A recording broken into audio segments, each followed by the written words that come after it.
दोस्तों, हर एक इच्छाधारी नागिन के पास उसकी नागमणि जरूर होती है।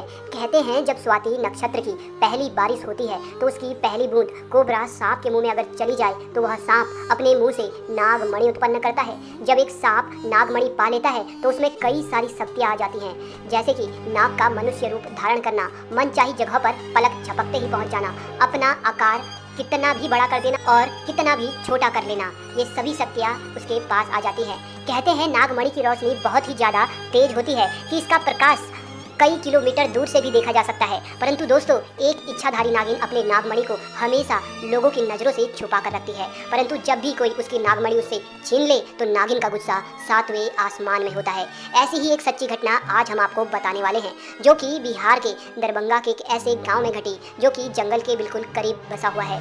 इसी गाँव में सौरभ और गोपाल नाम के दो व्यक्ति रहते थे। दोनों की काफ़ी अच्छी दोस्ती थी और दिन के समय दोनों अपने बकरियों को चराने के लिए जंगल साथ जाया करते थे। उसी जंगल में एक इच्छाधारी नागिन अपने नाग के साथ रहती थी और अपने नागमणि की रखवाली करती थी। एक बार गोपाल की एक बकरी घने जंगलों के अंदर चली गई तो गोपाल ने सौरभ से कहा कि तुम आज मेरी बाकी बकरियों को अपने बकरियों के साथ घर ले जाओ, मैं तो अपनी उस बकरी को ढूंढ के ले आता हूँ जो शायद जंगल में थोड़ा अंदर चली गई है। उधर नागिन भी अपना भेष बदलकर तथा मनुष्य रूप धारण कर नाग को नागमणि की रक्षा के लिए छोड़ गाँव में भ्रमण को निकल गई। जब गोपाल अपनी बकरियों को ढूंढता हुआ उस जगह पहुंचा जहां एक पेड़ के नीचे बने बिल से तेज रोशनी आ रही थी, उसे लगा कि कोई कीमती हीरा या फिर आभूषण उसके नीचे हो सकता है, तो उसने उस पेड़ की ही एक टहनी को तोड़ा और एक बड़ा सा डंडा बना लिया और उस बिल को जोर जोर से मारकर तोड़ने लगा। उस बिल को तोड़ते समय गोपाल बहुत तेजी से डंडे का वार कर रहा था, जिसमें से दो चोट नाग के बिल के अंदर मौजूद नाग को भी लग गई और नाग ने उसी समय अपना दम तोड़ दिया।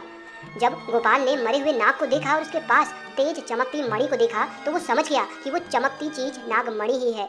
उसने पहले नाग को डंडे से हिलाया और यह सुनिश्चित किया कि नाग मर गया है या जिंदा है। फिर उसने जब देखा कि नाग मर गया तो उसने अपने जेब से रुमाल निकालकर उसके अंदर उस नागमणि को रख लिया और भागता हुआ तेजी से घर को निकल गया और भूल गया कि वो बकरी को ढूंढने जंगल में आया था और वो बकरी अभी भी जंगल में रह गई। इधर जब नागिन वापस अपने बिल की तरफ लौटी तो जैसे ही उसने नागमणि गायब पाई और अपने नाग को मरा हुआ देखा तो वह गुस्से में आग बबूला हो गई। उसने अपनी शक्ति से नाग की आंख में देखा और जान लिया कि यह हरकत किसकी है। गोपाल ने बहुत बड़ी गलती कर दी थी कि उसने नाग के शरीर को वैसे ही उस जंगल में छोड़ दिया था। अगर वह नाग के शरीर को उसी समय जला देता तो शायद नागिन को गोपाल के बारे में पता ही नहीं चलता।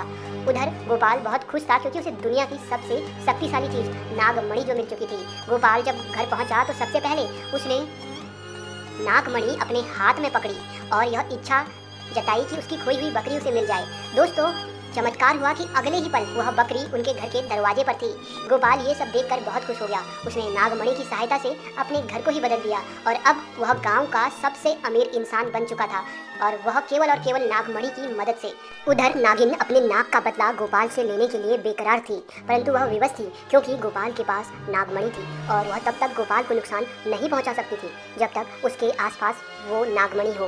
दोस्तों, कहते हैं कि इच्छाधारी नागिन बगैर नागमणि के भी कोई भी रूप धारण कर सकती है। अपनी इसी शक्ति का फायदा उठाकर नागिन ने एक सुंदर कन्या का रूप धारण किया और गोपाल किसी काम से दूसरे गांव जा रहा था तो उसके बीच रास्ते में बैठ गई और रोने लगी। जब गोपाल ने देखा एक बहुत ही सुंदर स्त्री रो रही है तो वह तुरंत बैलगाड़ी से नीचे उतरा और पूछा कि आप रो क्यों रही हो।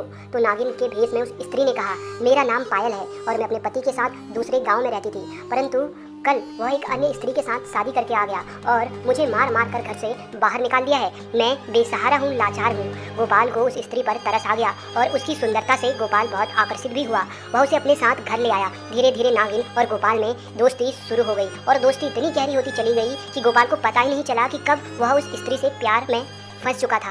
एक दिन गोपाल और पायल यानी वो नागिन दोनों घूमने के लिए गए और एक जगह एकांत पाकर पायल ने गोपाल से पूछा, तुम्हारे गले में ये चमकती सी चीज क्या है। तो गोपाल बोला, कुछ नहीं, एक साधारण सा आभूषण है, मुझे बहुत अच्छा लगा इसलिए मैं इसे गले में पहनता हूँ। दोस्तों, ये वही आभूषण था जो नागमणि के नाम से पुकारा जाता है। तब पायल बोली, क्या तुम कुछ समय के लिए मुझे ये दिखा सकते हो, क्योंकि मुझे इसकी चमक बहुत भाती है। मैं देखना चाहती हूँ कि आखिर मेरे गले पर ये कैसा लगता है। इस पर गोपाल चिल्लाते हुए बोला, नहीं, मैं तुम्हें ये नहीं दे सकता हूँ, इसके बदले तुम कुछ भी मांग लो, मैं तुम्हें दे दूंगा। इस पर पायल एकदम से गुस्सा होकर बोली, गोपाल, तुम तो कहते हो कि तुम मुझे अपने जान से भी अधिक प्यार करते हो और मैंने बस एक तुम्हारे गले की यह माला क्या मांगी, इस तुच्छ सी चीज के लिए तुम मुझे मना कर रहे हो और मुझ पर गुस्सा कर रहे हो। रहने दो, मैं जानती हूँ कि तुम्हारे लिए मैं ज्यादा मायने नहीं रखती। परंतु गोपाल ने फिर न चाहते हुए भी अपनी वह माला निकाली और पायल को देते हुए बोला, ठीक है, कुछ समय के लिए तुम इसे पहन सकती हो, परंतु ध्यान से। पायल के हाथ में जैसे ही वो नागमणि आई, पायल का रूप एकदम से बदलने लगा। केवल एक पल में ही पायल एक सुंदर कन्या से एक भयानक कन्या के रूप में परिवर्तित हो गई। उसका चेहरा बिल्कुल नाग सा हो गया और उसने कई बार गोपाल को डसा और डस डस कर उसे मार डाला। नागिन का इंतकाम पूरा हो चुका था, उसने अपने नाग का बदला ले लिया था। तो दोस्तों, कभी भी एक नागिन के नाग को नहीं मारना चाहिए और साथ ही नागिन की नागमणि को तो भूल से भी नहीं छूना चाहिए, अन्यथा वह नागिन 7 जन्मों तक उस व्यक्ति का पीछा करती रहती है।